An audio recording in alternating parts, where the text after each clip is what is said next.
Angin dengan kecepatan lebih dari 1.600 km per jam menerjang seluruh permukaan bumi dari kutub sampai garis khatulistiwa dalam waktu yang nyaris bersamaan. Ini yang bakal terjadi kalau satu hal yang selama ini kita anggap sudah given, arah putaran bumi tiba-tiba terbalik. Dan ini bukan skenario kecil yang cuma berdampak lokal, ini skenario yang secara teori bisa mengubah wajah seluruh planet cuma dalam hitungan jam. Dan bukan cuma soal matahari yang mendadak terbit dari barat. Kalau skenario ini benar-benar terjadi, efeknya jauh lebih liar daripada yang kebanyakan orang bayangkan, dan sebagian diantaranya cukup menyeramkan buat bikin kamu peluk erat-erat planet ini dan bersyukur rotasinya nggak pernah iseng berubah arah. Sekarang, bumi berputar dari barat ke timur. Itu sebabnya matahari selalu terbit di ufuk timur dan tenggelam di barat, bukan karena mataharinya yang mengelilingi kita, tapi karena permukaan bumi yang terus bergeser ke timur, perlahan membawa kita menghadap matahari. Di garis khatulistiwa, kecepatan putaran ini sekitar 1.670 km per jam. Kita nggak merasakannya sama sekali, karena atmosfer, lautan, dan segala sesuatu di permukaan bumi ikut berputar bareng, persis dengan kecepatan yang sama. Arah putaran ini sendiri bukan pilihan acak. Miliaran tahun lalu, bumi terbentuk dari piringan gas dan debu yang berputar mengelilingi matahari muda, dan sebagian besar planet di tata surya kita, termasuk bumi, mewarisi arah putaran yang sama dari piringan awal itu. Cuma ada segelintir pengecualian dan nanti kita bakal ketemu salah satunya. Poin ini yang bikin skenario kita hari ini jadi menarik sekaligus mengerikan. Kalau arah putaran itu dibalik secara instan, semua yang tadinya ikut bergerak bareng bumi, angin, air laut, bahkan tubuh kita sendiri nggak otomatis ikut berbalik arah. Ada alasan fisika sederhana dibalik kenapa efeknya bisa separah itu, dan bagian itu yang bakal kita bedah dulu. Sebelum masuk ke sana, penting buat bedakan dua skenario yang sering ketukar. Pertama, bumi yang tiba-tiba dan secara ajaib dibalik arah putarannya hari ini juga. Kedua, versi bumi alternatif yang dari awal terbentuknya memang sudah berputar ke arah sebaliknya tanpa proses pembalikan mendadak. Dua skenario ini hasilnya beda jauh. Yang satu bencana instan, yang satu lagi cuma dunia dengan pola cuaca yang aneh buat kita. Kita bahas dua-duanya. Skenario pertama, pembalikan instan. Ingat tadi disebutkan atmosfer dan lautan ikut berputar bareng bumi dengan kecepatan sekitar 1.670 km per jam di garis khatulistiwa. Kalau permukaan bumi tiba-tiba berbalik arah, hukum kelembaman bikin angin dan air laut yang tadinya bergerak ke satu arah gak otomatis ikut berbalik juga. Mereka terus melaju di arah lama sementara permukaan di bawahnya sudah berubah arah. Selisih kecepatan itu setara badai dengan kekuatan berkali-kali lipat topan terkuat yang pernah tercatat terjadi serentak di seluruh dunia. Belum selesai, air laut yang kelembamannya jauh lebih besar dari udara bakal menghasilkan gelombang raksasa yang menyapu garis pantai di berbagai benua sekaligus. Bangunan, infrastruktur, dan rencana piknikmu akhir pekan nanti jelas nggak dirancang buat menahan hantaman sebesar itu. Kalau ada daftar cara dunia berakhir yang biasa dibuat naskah film bencana, pembalikan rotasi bumi secara instan pantas masuk daftar itu, mengalahkan sebagian besar skenario kiamat yang selama ini kita tonton di bioskop. Menariknya, ada satu hal yang justru nggak berubah dari skenario ekstrem ini, bentuk bumi itu sendiri. Tonjolan di sekitar garis khatulistiwa yang selama ini terbentuk gara-gara gaya rotasi, tetap ada persis seperti sekarang, karena yang berubah cuma arah putarannya, bukan kecepatannya. Jadi, di tengah semua kekacauan tadi, bumi setidaknya nggak bakal mendadak berubah bentuk jadi bola sempurna.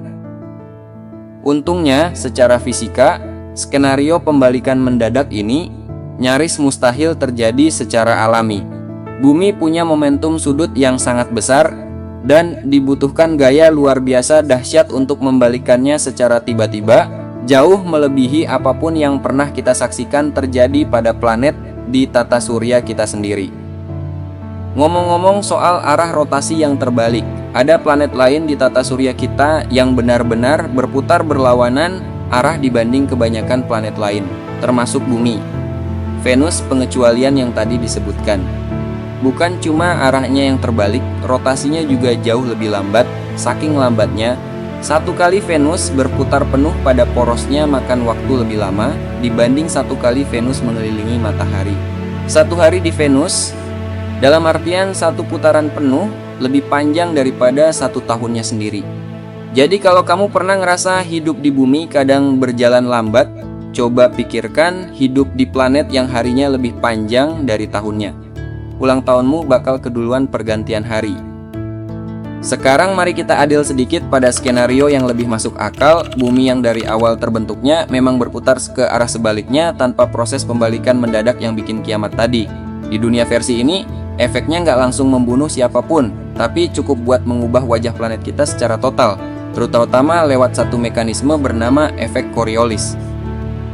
Efek Coriolis ini yang bikin arah rotasi bumi menentukan kemana angin dan arus laut membelok saat bergerak. Di bumi kita sekarang, badai tropis di belahan bumi utara berputar berlawanan arah jarum jam, sementara di belahan selatan berputar searah jarum jam. Kalau arah rotasi bumi terbalik, semua pola itu ikut terbalik. Badai di utara bakal berputar searah jarum jam, dan sebaliknya di selatan, angin pasat yang selama ini bertiup dari timur ke barat di sekitar ekuator juga berbalik arah. Efeknya nggak berhenti di angin. Arus laut besar seperti arus Teluk yang membawa air hangat dari sekitar Khatulistiwa ke Eropa Barat dan bikin wilayah itu jauh lebih hangat dibanding daerah lain di garis lintang yang sama, ikut kena imbas perubahan pola sirkulasi ini.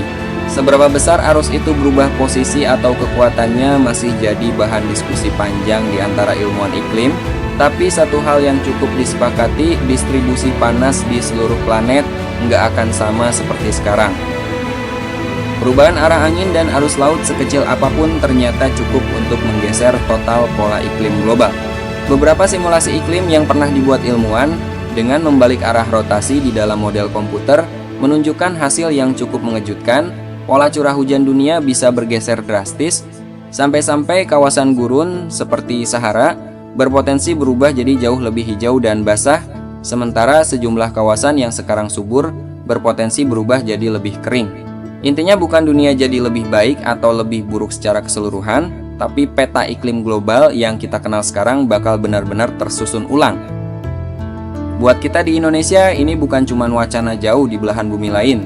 Pola angin muson yang menentukan kapan musim hujan datang dan kapan kemarau panjang melanda sangat dipengaruhi arah rotasi bumi lewat efek Coriolis yang sama. Kalau arahnya terbalik, kalender musim yang selama ini dihafal petani turun-temurun, kapan mulai tanam, kapan menunggu hujan, kemungkinan besar berantakan total. Buat negara dengan jutaan orang yang masih menggantungkan hidup pada musim tanam, itu bukan perubahan kecil. Coba pikirkan dampaknya ke hal sesederhana ketahanan pangan dunia.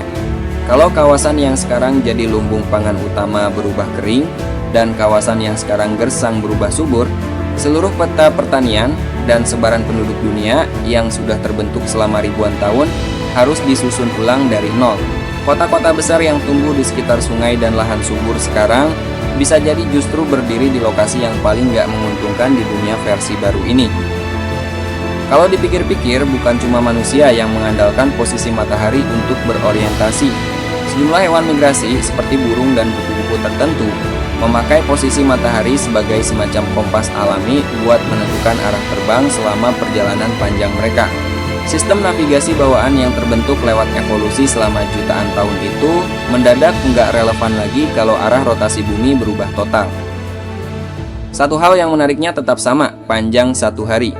Karena kecepatan putaran bumi nggak berubah, cuma arahnya, durasi siang dan malam tetap 24 jam seperti biasa. Jadi jam biologis tubuh kita sebenarnya nggak perlu terlalu protes, cuma perlu belajar ulang ke arah mana harus menghadap kalau mau lihat matahari terbit. Di level yang lebih personal, arah rotasi ini juga menentukan hal-hal receh yang jarang kita sadari.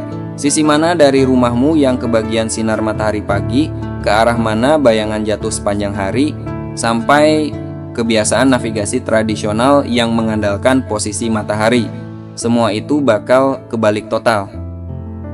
Ada satu bagian lagi yang jujur, sampai sekarang masih jadi tanda tanya di kalangan ilmuwan sendiri, dampaknya ke medan magnet bumi. Medan magnet kita dihasilkan dari pergerakan besi cair di inti bumi, yang juga dipengaruhi rotasi planet. Tapi seberapa besar dan seperti apa persisnya perubahan yang terjadi kalau arah rotasi dibalik, sampai sekarang belum ada jawaban pasti. Ini salah satu misteri yang bikin topik rotasi bumi tetap seru buat terus digali. Jadi begini garis besarnya, satu perubahan kecil yang kedengarannya sepele, arah mana bumi berputar, ternyata jadi pondasi dari hampir semua hal yang bikin planet kita bisa dihuni seperti sekarang.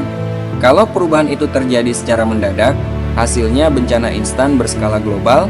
Kalau perubahan itu sudah ada sejak awal terbentuknya bumi, hasilnya dunia dengan wajah geografis dan iklim yang benar-benar berbeda dari yang kita kenal, meski bukan dunia yang otomatis lebih buruk. Hal-hal yang kita anggap remeh dan otomatis ternyata seringkali punya alasan fisika yang jauh lebih rumit dan lebih rapuh dari yang kita kira di balik layar. Lain kali kamu lihat matahari terbit dari timur seperti biasa, mungkin itu momen yang pantas disyukuri lebih dari yang selama ini kita sadari. Menurut kamu, mana yang lebih menyeramkan? Dunia dengan gurun Sahara yang tiba-tiba jadi hutan hujan? Atau proses pembalikan rotasinya sendiri yang bikin efek kiamat instan? Tulis jawabanmu di kolom komentar. Terima kasih sudah menonton, jangan lupa subscribe, dan see you di video menarik selanjutnya.